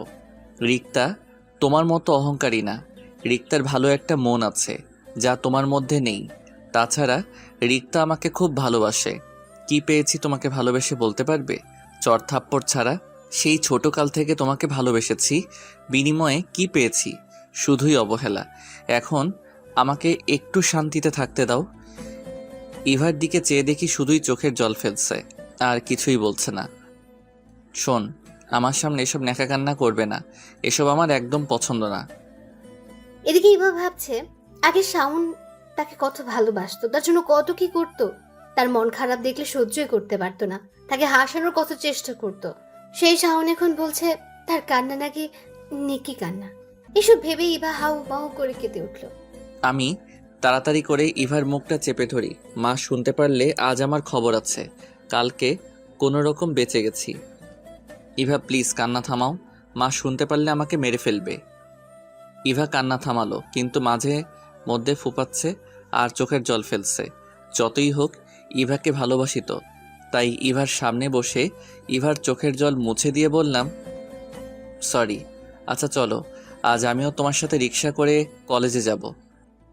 ইভা কান্নামাখা কণ্ঠে বলল, না, তুমি যাও, আমি কলেজে যাব না। আমি আর কিছু না বলে কলেজে চলে গেলাম। আমি জানি ইভা এখন দরজা লাগিয়ে শুয়ে শুয়ে কান্না করবে। করুক, তাতে আমার কি? আমিও তো ইভার জন্য কম কান্না করিনি। কলেজে এসে কিছুই ভালো লাগছে না। না, আজ ইভার সাথে একটু বেশি করে ফেলেছি। কিরে, কখন থেকে দেখছি মন খারাপ করে বসে আছিস? কিছু কি হয়েছে? তেমন কিছু না, এমনি মন খারাপ। আমরা কি তোর আপন কেউ? আমাদেরকে বলবি? এখন তো তোর রিক্তাই আপন। তুইও শুরু করলি? আচ্ছা শোন, তারপর সবটা বললাম ওদের। ইভা তো এখন তোকে ভালোবাসে, তাহলে তাকে বলে দিচ্ছিস না কেন? ভাবছি ইভার জন্মদিনের ইভাকে সারপ্রাইজ দিব। তুই যা ভালো মনে করিস। আচ্ছা এখন চল ক্লাসে যাই। তারপর সবাই ক্লাসে চলে গেলাম। কলেজ ছুটির পর বাসায় এসে কলিং বেল দিতেই মা দরজা খুলে দেয়। রুমে এসে দেখি ইভা রুমে নেই, হয়তো বেলকনিতে হবে। আমি ফ্রেশ হয়ে বেলকনিতে গেলাম, সেখানেও ইভা নেই। ছাদে গেলাম, ছাদেও ইভা নেই। তাই তাড়াতাড়ি করে মার কাছে গেলাম। মা, ইভা কই? ইভা তো ইভাদের বাড়ি গেছে। আমি রুমে গিয়ে দেখি মায়ের জন্য নাকি কান্না করছে, তাই বললাম কয়েকদিন মায়ের কাছে থেকে আসতে। ও আচ্ছা। তুইও যা, তুইও তো বিয়ের পর শ্বশুরবাড়ি যাসনি। আচ্ছা ঠিক আছে।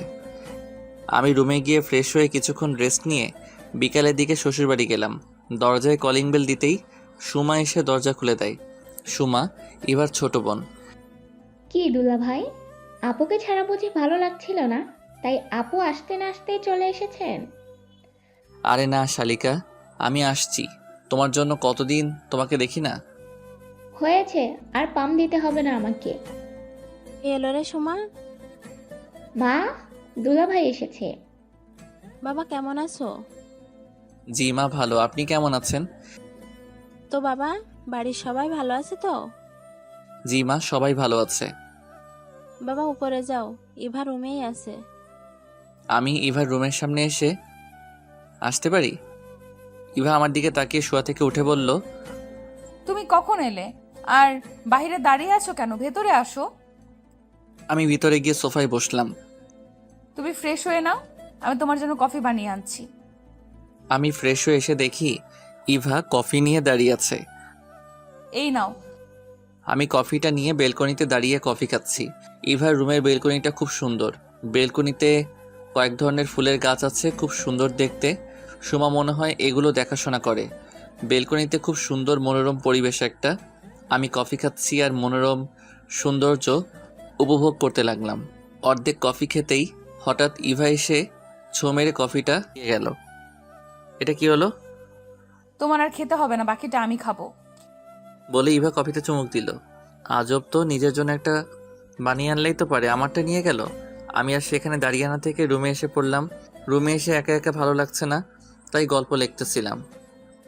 দুলা ভাই রুমে কার সাথে এত চ্যাটিং করেন? আমি সামনে তাকিয়ে দেখি সুমা। চ্যাটিং করি না শালিকা, গল্প লিখছিলাম। এখন গল্প লিখতে হবে না, চলেন ছাদে যাই, আড্ডা দিব। আপু তুইও চল না। তারপর ছাদে তিনজন বসে আড্ডা দিলাম। সুমা মেয়েটা না খুব মিশুক, এত কথা বলতে পারে মেয়েটা। কথা বলতে শুরু করলে থামতেই চায় না। শাশুড়ি আম্মা ছাদে এসে ডেকে গেছেন রাতের খাবার খাওয়ার জন্য, তাই নিচে চলে যাই। নিচে গিয়ে খাবার টেবিল দেখে তো আমার চোখ কপালে উঠে গেল। এত খাবার! খাবার দেখে মনে হচ্ছে এই বাড়িতে থেকে যাই আজীবন, জামাই আদর পাবো। খেতে বসে তো পড়লাম আরেক বিপদে। কি বাবা, কিছুই তো খাচ্ছ না?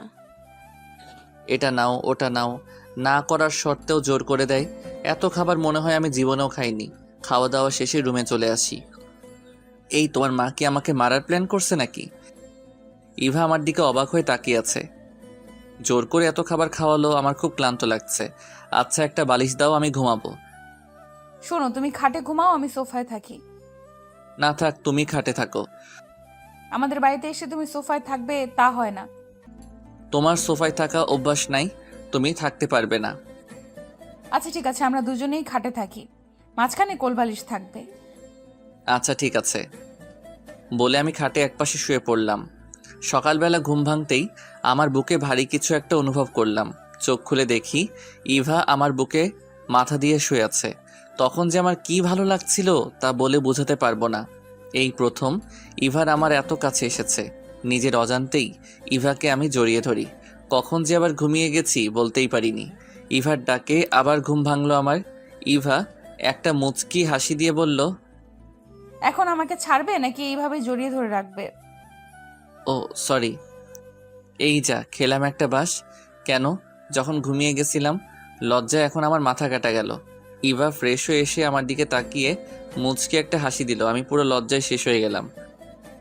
যাও, আর লজ্জা পেতে হবে না, ফ্রেশ হয়ে এসো। মা কয়েকবার ডেকে গেছেন নাস্তা করার জন্য। আমি বিছানা হতে উঠে ফ্রেশ হতে চলে গেলাম। ফ্রেশ হয়ে এসে ইভার সাথে নিচে গেলাম। আমি আর ইভাই শুধু খেতে বসেছি। মনে হয় অন্যরা খেয়ে ফেলেছে। কি দুলা ভাই, আপু কি রাতে ঘুমাতে দেয় না? সকালবেলা এত ঘুমান। সুমা তুই চুপ করবি? আর তুই কলেজে যাসনি কেন?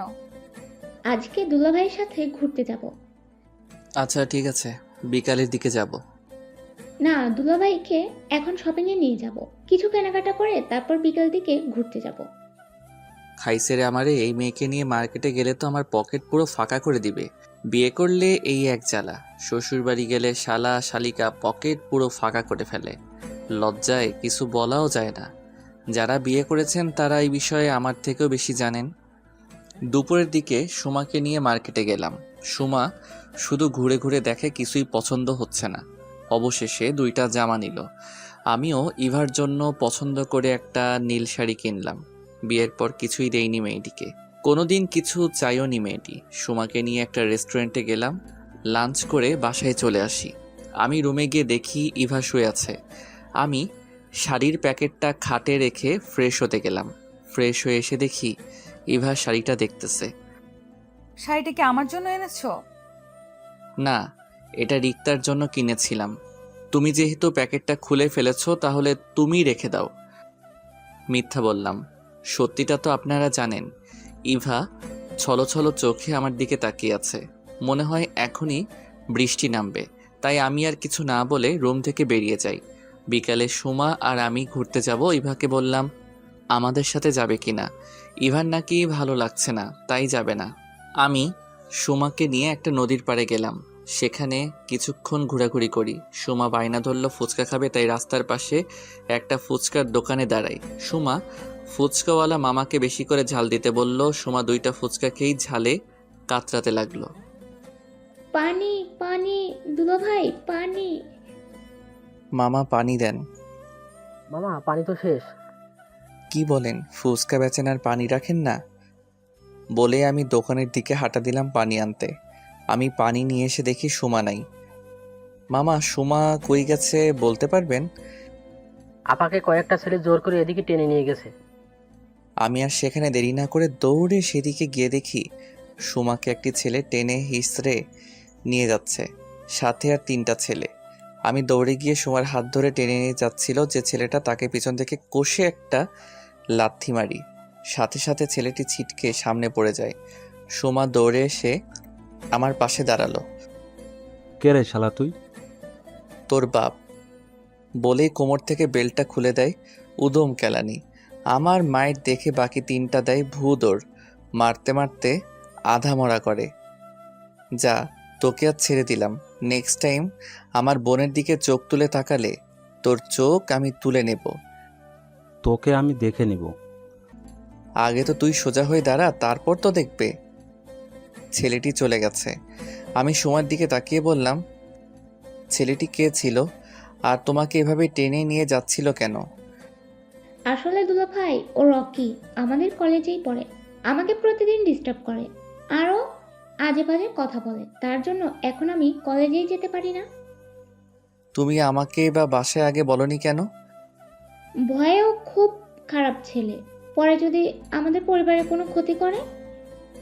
আচ্ছা, এখন বাসায় চলো, সেটা পরে দেখা যাবে। আর শোনো, এসব বাসায় বলার দরকার নেই, অযথা টেনশন করবে সবাই। আমিও এটাই ভাবছিলাম। আচ্ছা হয়েছে, এখন চলো। তারপর সুমাকে নিয়ে বাসায় চলে আসি। রাতে বাইজিৎকে কল করে রকির ব্যাপারে সব জানতে বলি। আজ রাতেও একই খাটে থাকি। মাঝখানে কোলবালিশ রেখে সকালবেলা ইভার ডাকে ঘুম ভাঙে। আমি বললাম, কি হয়েছে, এত সকালে ঘুমটা ভাঙালে কেন? মা ফোন করেছিল, বাবার শরীরটা নাকি ভালো না, তাই আমাদেরকে বাসায় চলে আসতে বলল। কি হয়েছে বাবার? তেমন কিছু না, রাতে নাকি প্রেশারটা একটু বেড়ে গেছিল। আচ্ছা তুমি রেডি হয়ে নাও, আমরা এখনই চলে যাব। আচ্ছা তুমি ফ্রেশ হয়ে আসো, আম্মু নাস্তা রেডি করছে, খেয়েই চলে যাব। আমি ফ্রেশ হয়ে নাস্তা করে শ্বশুর শাশুড়িকে সালাম করে সুমার কাছে যাই। শোনো, একদম ভয় পাবে না, যদি কোনো সমস্যা হয় তাহলে আমাকে জানাবে। ঠিক আছে দুলা ভাই। তারপর আমি আর ইভা বাইকে করে বাসায় চলে আসি। আমি মাকে বললাম, মা বাবা কই? বাবার কি হয়েছে? তেমন কিছু না, রাতে প্রেশারটা একটু বেড়ে গেছিল, এখন ঠিক আছে, তাই অফিসে গেছে। এই শরীর নিয়ে তুমি বাবাকে অফিসে যেতে দিলা? তুই জানিস না তোর বাবা কিরকম, আমার কথা কখনো শুনে? আচ্ছা, আমি রুমে গেলাম। বলেই রুমে চলে আসি।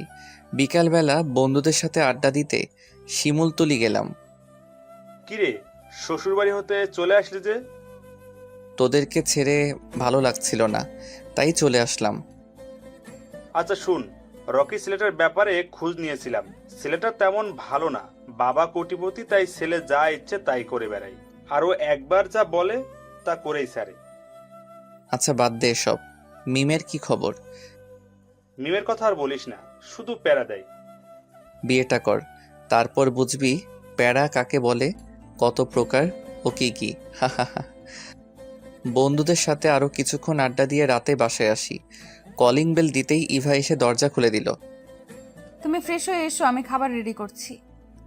আচ্ছা। আমি ফ্রেশ হয়ে এসে ডিনার করলাম আর ইভাকে বললাম, বাবা কোথায়? বাবা মা রুমেই আছে। আচ্ছা তুমি রুমে যাও, আমি বাবার সাথে দেখা করে আসি। আসতে পারি? আয়, পাগল ছেলে আমার। বাবা তোমার শরীরটা এখন কেমন? ভালো। তুই কখন এলি? আমি সেই সকালে এসেছি, এসে দেখি তুমি অফিসে চলে গেছো। বাবা মার সাথে আরও কিছুক্ষণ আড্ডা দিয়ে রুমে চলে আসি। আমি যে বালিশ নিয়ে সোফায় ঘুমাতে যাব এমন সময়, তুমি খাটেই থাকো। আচ্ছা ঠিক আছে। তারপর আমিও খাটের একপাশে শুয়ে পড়ি। এভাবে কেটে যায় আরও 15 দিন। এখন আমি আর ইভার সাথে খারাপ ব্যবহার করি না। রিক্তাও কানাডায় চলে গেছেন লেখাপড়ার জন্য। ইভার সাথে আগের মতোই বন্ধুত্ব হয়। ইভাও আমাকে খুব কেয়ার করে। রোজ রাতেই ইভা আমাকে ঘুমের মাঝে জড়িয়ে ধরে। খুব ভালোই কাটছিল আমাদের দিনকাল। কিন্তু হঠাৎ একদিন একটা অচেনা নাম্বার হতে একটা SMS আসে আমার মোবাইলে। SMS-টা দেখে তো আমার মেজাজটা খারাপ হয়ে গেল।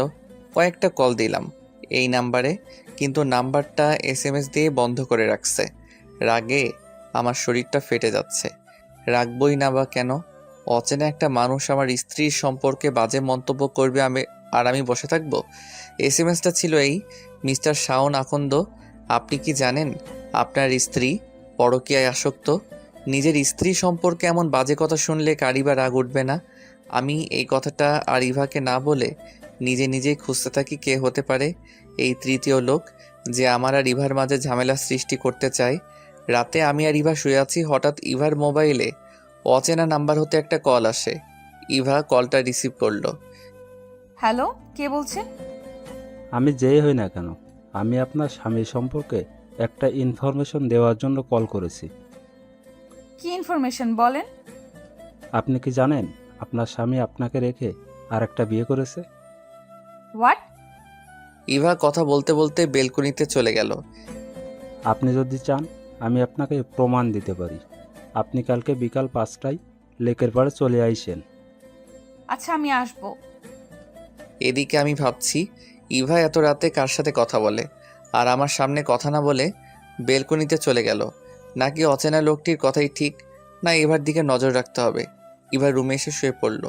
কারো চোখে কোনো ঘুম নাই। ইভা ভাবছে, শাওন কি সত্যি আর একটা বিয়ে করেছে? লোকটি বলল তো প্রমাণ দিবে। না, কালকে লোকটার সাথে দেখা করলেই সব জানতে পারবো। সকালে ঘুম ভাঙতেই দেখি ইভা রুমে নাই। মনে হয় বাথরুমে হবে। অনেকক্ষণ হলো, এখনো ইভা বাথরুম থেকে বের হলো না। তাই বাথরুমে গিয়ে দেখি দরজা খোলা। ভিতরে গিয়ে দেখি ইভা নেই। তাড়াতাড়ি করে নিচে গেলাম। মা, ইভা কই? ও তো কিছুক্ষণ আগেই বের হলো, বললো কি নাকি কাজ আছে। ইভার এত সকালে কি কাজ? আচ্ছা ঠিক আছে, তুমি নাস্তা রেডি করো। রুমে গিয়ে দেখি মোবাইলে সেই নাম্বার থেকে একটা SMS আসছে। তাড়াতাড়ি করে SMS-টা ওপেন করি।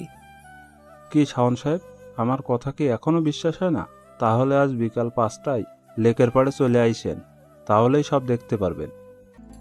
SMS-টা দেখে আমার মাথাটা পুরো আউলিয়ে গেল। কি হচ্ছে এসব আমার সাথে? এদিকে ইভা সকাল সকাল বাসা থেকে বের হয়ে গেছে রিক্তার খোঁজ নিতে। আজ কয়েকদিন হয়ে গেল রিক্তাকে দেখছি না। না, আজ রিক্তার খোঁজ নিতেই হবে। আমাকে জানতেই হবে রিক্তা কোথায়। আর রিক্তা ছাড়া তো আর শাওনকে কোনো মেয়ের সাথে দেখিনি। ইভা রিক্তার খোঁজ নিয়ে জানতে পারে রিক্তা দেশের বাইরে চলে গেছে লেখাপড়ার জন্য। ইভা মনে মনে ভাবে, রিক্তা যদি দেশের বাইরেই চলে যায় তাহলে শাওন কাকে বিয়ে করলো আর কে হতে পারে? না, লোকটির সাথে বিকেলে দেখা করতেই হবে। যেই হোক, বিকেলে লোকটির সাথে দেখা করলেই তো জানতে পারবো। ইভা বিকেল 5টায় লেকের পাড়ে অচেনা লোকটার সাথে দেখা করতে যায়। অচেনা লোকটি ইভার হাতে কয়েকটি কাগজ দেয়। শাওন কি করে পারলো এটা করতে? আমার কথা একবারও মনে হলো না? ছেলেদের মন কখন কি চায় কে জানে। এখন প্রমাণ হলো তো, আমি এখন আসি। অচেনা লোকটি চলে গেল। ইভা দাঁড়ানো থেকে দপাস করে বসে পড়ল। আর এসব কিছু শাওন আড়ালে দেখে আসছে। কি হলো ইভার?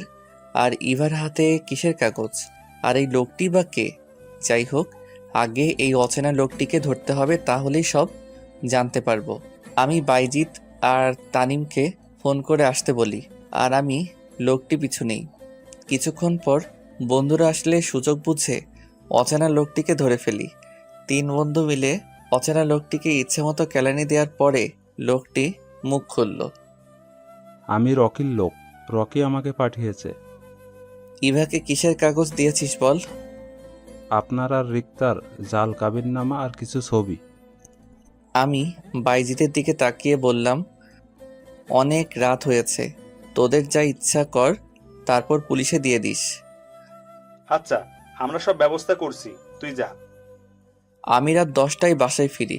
দরজায় কলিং বেল দিতেই মা এসে দরজা খুলে দেয়। আমি যেই ঘরে ঢুকবো ঠাস ঠাস করে 2টা থাপ্পড় বসিয়ে দেয় মা। তুই এক্ষুনি বাসা থেকে বেরিয়ে যা, তোর মতো কুলাঙ্গারের এই বাসায় জায়গা নেই। মা আমি কি করেছি বলবে তো? কি করেছি মানে? তুই জানিস না তুই কি করেছিস? মা আমি সত্যিই জানি না। তুই ইভাকে রেখে আরেকটি বিয়ে করিসনি? তোর জন্য আজকে আমার মেয়েটি কাঁদতে কাঁদতে বাসা থেকে বের হয়ে চলে গেছে। মা আমি সত্যি বিয়ে করিনি, এটা আমাকে ফাঁসানো হচ্ছে। আমাকে আর মিথ্যে বলতে হবে না, আমি নিজ চোখে দেখেছি। তুই এক্ষুনি বাসা থেকে বেরিয়ে যা। মাকে আর বুঝিয়ে লাভ নেই। আমি জানি মা আমার কথা কখনো বিশ্বাস করবে না, তাই বাইকটি নিয়ে বেরিয়ে পড়ি। গন্তব্য ইভাদের বাসা। প্রায় 11টায় ইভাদের বাসায় যাই। দরজার কলিং বেল দিতেই শাশুড়ি আম্মা দরজা খুলে দেয়। শাওন, তুমি ভিতরে আসো। মা ইভা কই? রুমে আছে, যাও তুমি। যাক, এই বাড়িতে মনে হয় জানে না, তাই জামাই আদর করতেছে। আমি ইভার রুমে গিয়ে দেখি ইভা রুমে নাই। কিছুক্ষণ পর ইভা ওয়াশরুম থেকে বের হয়ে আমাকে দেখে বলল, তুমি কেন এসেছো? এখনই আমার রুম থেকে বেরিয়ে যাও। আমার বউটা দেখি আমার সাথে রাগ করছে। ছুবে না তুমি আমাকে। বলেই এক ধাক্কা দিয়ে আমার থেকে নিজেকে ছাড়িয়ে নিল। কি ভুল করেছি আমি বলবে তো আমাকে? আমার সাথে কেন আইসিস? রিক্তার কাছে যা না। ও নাকি রিক্তা এখন নেই বলে আমার কাছে আইসিস দেহের স্বাদ মেটাতে। ইভা কথাটি বলার সাথে সাথে ঠাস করে একটা থাপ্পড় বসিয়ে দেই আমি, আর বললাম, এই তোমার ভালোবাসা? তোমার ভালোবাসার প্রতি কোনো বিশ্বাস নেই? কোনো অচেনা লোকের কথাই নিজের স্বামীকে ভুল বুঝলে? কথাটা বলেই মোবাইলটা বের করে রকির লোকের জবানবন্দিতে কে ইভাকে দেখাই। আচ্ছা বুঝলাম, বিয়ে না হয় করিনি, তুমি তো রিক্তাকে ভালোবাসো। কে বলেছে? আমার এত সুন্দরী বউ থাকতে এই রিক্তাকে ভালোবাসতে যাব? দাঁড়াও রিক্তাকে একটা কল দেই। বলেই রিক্তাকে কল দিয়ে লাউড স্পিকার অন করে দেই। রিক্তা বলল, কিরে, কি খবর? তোর বউকে এখনো কি জ্বালাস নাকি বলে দিয়েছিস? না রে, তোর ভবিষ্যতের সাথে কথা বলবে। দে ভাবিকে কথা বলি। দিতে হবে না, লাউড স্পিকার দেওয়া আছে, তুই কথা বল। সরি ভাবি, আপনাকে অনেক জ্বালিয়েছি। আসলে আমি আপনাকে বলে দিতে চাইছিলাম, কিন্তু শাওনের নাকি আপনাকে জ্বালাতে খুব ভালো লাগে, তাই আমাকে বলতে দেয়নি। কি আমাকে ফাঁসানো হচ্ছে? তোর ভালো হবে না কিন্তু। ভাবি দেখছেন শাওন কি বলে? আপু, আপনি কোনো চিন্তা করবেন না, আমি শাওনকে দেখে নেব। রিক্তার সাথে কথা বলা শেষ করার সাথে সাথে ইভা আমার উপর ঝাঁপিয়ে পড়ল। কি, আমাকে জ্বালাতে তোমার ভালো লাগে তাই না? বলেই আমাকে মারতে থাকে। আমি ইভাকে এক টান দিয়ে আমার বুকে নিয়ে আসি। আস্তে করে ইভার মাথাটা ধরে ধীরে ধীরে ইভার ঠোঁটের দিকে আমার ঠোঁট এগোতে থাকি। হঠাৎ ইভা আমার মুখে হাত দিতেই আমাকে আটকে দেয়। আমি লজ্জায় মাথা নিচু করে রাখি। ইভা আমার গালে একটা কিস করে দৌড়ে পালিয়ে যায়। যা বাবা, আমি লজ্জা পাচ্ছি, আর সে কিস করে চলে গেল। কিছুক্ষণ পর ইভা আমার জন্য খাবার নিয়ে আসলো। নাও খেয়ে নাও, আমি জানি তুমি কিছুই খাওনি। তুমি খাইয়ে দাও। আচ্ছা হা করো। ইভা 2 নলা খাইয়ে দেওয়ার পর আমি বললাম, এখন তুমি খাও, আমি জানি তুমিও খাওনি। না আমি খাবো না। কেন খাবে না? বারে, আমি তোমায় খাইয়ে দিয়েছি, তুমি আমায় খাইয়ে দিবে না? ও সরি, প্লেটটা আমার হাতে দাও, আমি তোমায় খাইয়ে দিচ্ছি। আমি ইভাকে খাইয়ে দিয়ে প্লেটটা টেবিলে রেখে দিলাম। আচ্ছা শাওন, তুমি কি এখনো আমায় আগের মতোই ভালোবাসো? আমি ইভাকে জড়িয়ে ধরে বললাম, পাগলি। তাহলে এতদিন আমায় কষ্ট দিলে কেন? আসলে আমি তোমাকে বোঝাতে চেয়েছিলাম ভালোবাসা কি, আর নিজের কাছের মানুষের অবহেলা করলে কতটা কষ্ট লাগে, আর আমি তোমাকে তোমার জন্মদিনের দিন বলে দিতাম। আচ্ছা এখন বললে কেন? এখন না বললে তো আমার বউটা আমাকে ভুল বুঝতো। আচ্ছা শাওন, এই লোকটাকে আর তোমার সাথে এর কিসের শত্রুতা? পরে একদিন বলবো, এখন অনেক রাত হয়েছে, চলো ঘুমাবো। ইভা খাটের একপাশে শুয়ে পড়লো। তখন আমি বললাম, ইভা, ইভা একটু এদিকে আসো না। এখন না, আগে পড়ালেখা শেষ করো, তারপর যখন নিজের টাকায় বউকে খাওয়াতে পারবে তখন কাছে আসবো। এখন জাস্ট তোমায় জড়িয়ে ধরে ঘুমাবো। তাও হবে না, আমি জানি তোমার স্বভাব, জড়িয়ে ধরতে দিলেই অন্য কিছু চাইবে। লাগবো না তোমায় জড়িয়ে ধরতে। বলেই আমি মন খারাপ করে অন্য পাশে শুয়ে পড়ি। কিছুক্ষণ পর ইভা বলল, আমার বাবুটা কি আমার সাথে রাগ করেছে? আচ্ছা জড়িয়ে ধরো। লাগবে না। তোমার না লাগলেও আমার লাগবে। আমার তো স্বভাব খারাপ, জড়িয়ে ধরলে অন্য কিছু চাইতে পারি। চাইলে চাইবে, আমার সমস্যা নেই। আমি শোয়া থেকে লাফ দিয়ে বসে বললাম, সত্যি? তাহলে চলো না শুরু করি। কি শুরু করব? যে কাজটা বাসর ঘরে করা হয়নি। যা, আমার লজ্জা লাগে। লজ্জা কিসের? আমি ওই তো। বলেই ইভার উপর ঝাঁপিয়ে পড়ি। ইভার গলায় হালকা একটা কামড় দিতেই ইভার পুরো শরীর লাল হয়ে যায়। প্রথমে গলায় কিস করি, তারপর গালে, আস্তে আস্তে ইভার ঠোঁটে আসি। পুরো 15 মিনিট ইভার ঠোঁট দুটি আমার দখলে ছিল। এভাবে কেউ কিস করে? আর কিছুক্ষণ হলে তো দম বন্ধ হয়ে মারাই যেতাম। কি করবো বলো? এত বছরে জমানো ভালোবাসা একেবারে পুষিয়ে নিলাম। তাই বলে এতক্ষণ? আমি তো আর পালিয়ে যাচ্ছি না। আচ্ছা চলো আবার শুরু করি। আমার না খুব ভালো লেগেছে। এখন ইভার শাওন হারিয়ে গেছে এক অজানা সুখে। এতদিন পর তাদের ভালোবাসা পূর্ণতা পেল। 5 বছর পর আমি বাসায় এসে কলিং বেল দিতেই শাওমি এসে দরজা খুলে দেয়। শাওমি আমার মেয়ে। মামনি, তোমার আম্মু কই? আব্বু, আম্মু রুমে আছে, তুমি যেও না, আম্মু খুব রেগে আছে। তো মামনি, আমি যদি না যাই তাহলে তোমার আম্মুর রাগ ভাঙাবে কে?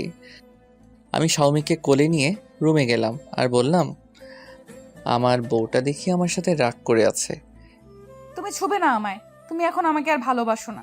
তুমি তোমার মেয়েকে পেয়ে আমাকে ভুলে গেছো। কে বলেছে তোমাকে ভালোবাসি না? এসো একটু আদর করে দেই। আমি ইভার গালে একটা কিস করি, তখন আমার মেয়ে বলে, আব্বু, আমাকেও একটা পাপ্পি দাও। দেখেছো তোমার মেয়ে কত হিংসুটে? আমাকে দিয়েছো বলে তাকেও দিতে হবে। রাখবে তোমার ঝগড়া? এসো মামনি, তোমাকে একটা পাপ্পি দেই।